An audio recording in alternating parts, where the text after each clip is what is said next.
Hello everyone, welcome back to my channel. तो first video में आपने देखा कि माँ विंध्यवासिनी के दर्शन हम लोगों ने कैसे किए। उसके बाद नेक्स्ट डे हम लोग गंगा जी का स्नान करके रेडी हो गए हैं।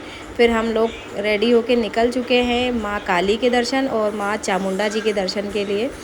तो सिम्मी हमारी डॉल लेके रेडी है। जितने भी लोग हम लोग गए थे वो सब लोग रूम के बाहर आ चुके हैं, होटल से बाहर निकल चुके हैं। उसके बाद हम लोग निकल चुके हैं।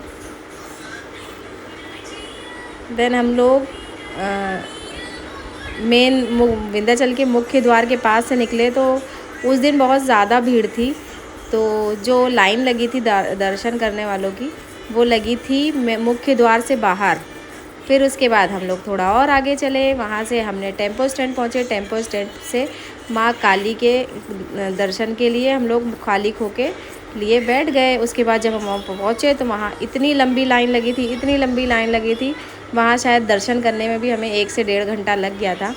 उसके बाद हम लोग माँ काली के मुख्य द्वार के थोड़ा पास पहुँचे तो वहाँ एक वानर राज बैठे थे जो कि सबको अपनी गदा से आशीर्वाद दे रहे थे।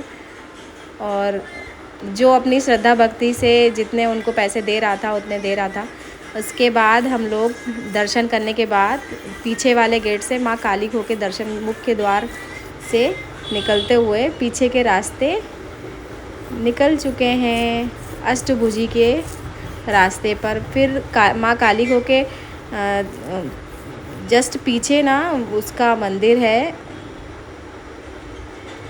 भैरव बाबा का मंदिर है, जहाँ सब लोग पूरे घर का उतारा करके नींबू चढ़ाते हैं और जो भी बाधाएं होती है, ऊपरी बाधाएं, वो वहाँ उस मंदिर में जाके छोड़ के आते हैं। फिर वहाँ पे बहुत सारी सीढ़ियाँ बनी हुई थी, हम लोग चढ़ने लगे। चढ़ते चढ़ते थक गए, इतनी सारी सीढ़ियाँ थी। उस सीढ़ियों के रास्ते से हम लोग आगे बढ़े।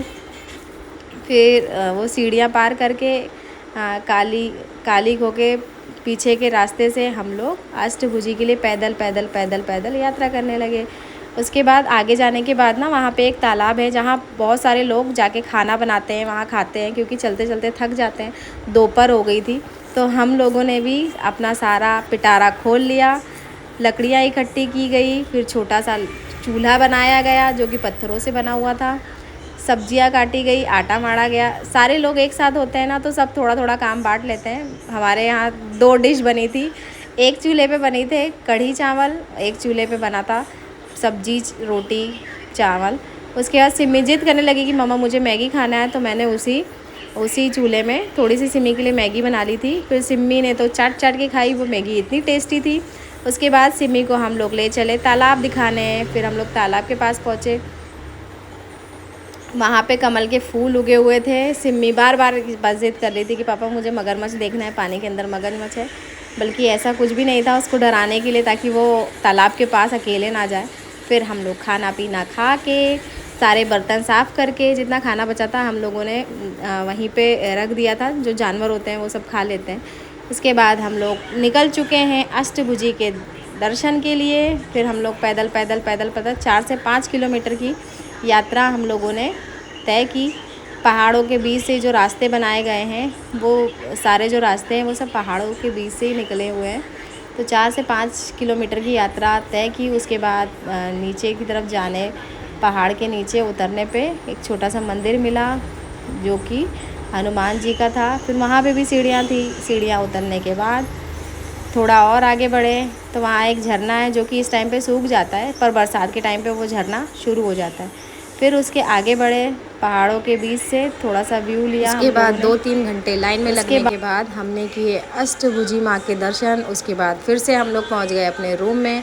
और नेक्स्ट डे की वीडियो जो होगी उसमें मैं आपको बताने वाली हूँ कि हम लोग इलाहाबाद पहुँच के प्रयागराज के संगम में स्नान किया। स्नान करने के बाद हम लोग फिर से कानपुर पहुँचे और उसी वीडियोज़ में मैं बताने वाली हूँ कानपुर से विंध्याचल और इलाहाबाद का जो फेयर है वो कितना लगने वाला है, कितने पैसे खर्चा होते हैं, किस बजट में आप लोग विंध्याचल, प्रयागराज और संगम जा सकते हैं। तो नेक्स्ट वीडियो के लिए मुझे सब्सक्राइब करें। Bye guys.